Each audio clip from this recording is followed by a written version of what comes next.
Bienvenue à cette formation sur la manière de donner des feedbacks ou, en bon français, des retours d'informations à ses collègues dans un cadre professionnel pour les aider à progresser.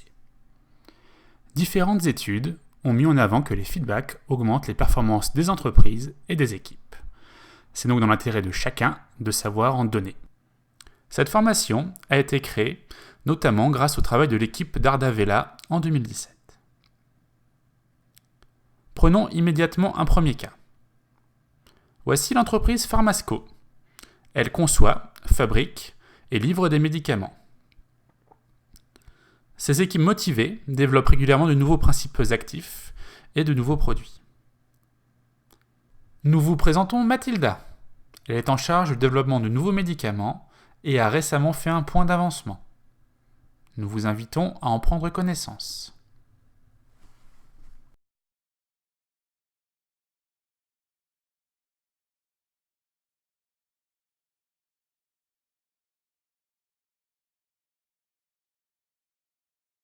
Un de ses collègues, Gontran, qui n'a pas de relation hiérarchique avec elle, veut lui faire un feedback afin qu'elle améliore encore son projet.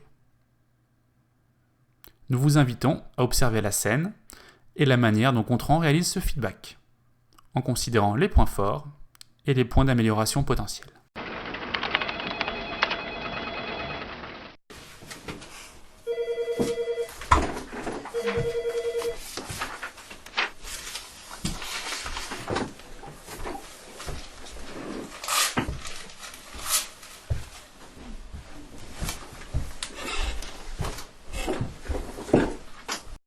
Nous allons à présent analyser cette courte séquence.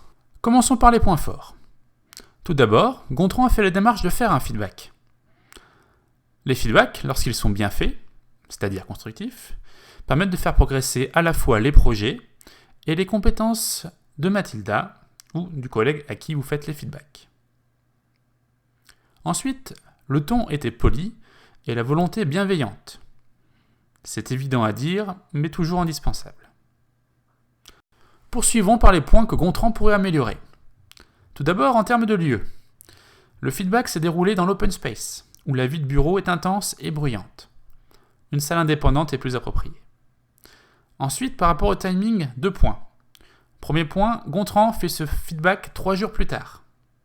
Second point, il le fait alors que Mathilda n'est pas très disponible et doit partir en réunion. C'est à éviter au plus si l'on veut que Mathilda retienne les informations transmises par Gontran. En effet, notre cerveau possède 2 caractéristiques. Première caractéristique, d'après les recherches en neurosciences, notre mémoire ne peut traiter plus de 7 informations, plus ou moins 2, en même temps. Si Mathilda pense déjà à sa prochaine réunion, si elle est perturbée par le bruit d'un téléphone, ou si elle voit ses collègues célébrer un événement, elle ne pourra se concentrer sur le feedback de Gontran, qui ne servira donc à rien. Seconde caractéristique, notre cerveau oublie 70% des informations mémorisées au bout de 2 jours. Aussi, attendre 3 jours pour faire un feedback qui n'a pas été préparé par une prise de notes est contre-productif et est source d'hésitation pour Gontran, et cela ne sera pas profitable à Mathilda. Voici à quoi pourrait ressembler un feedback amélioré. Nous mettons en avant les nouveaux points forts dans le cadre vert en haut à droite de l'écran.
Alors, que pensez-vous de cette nouvelle version ?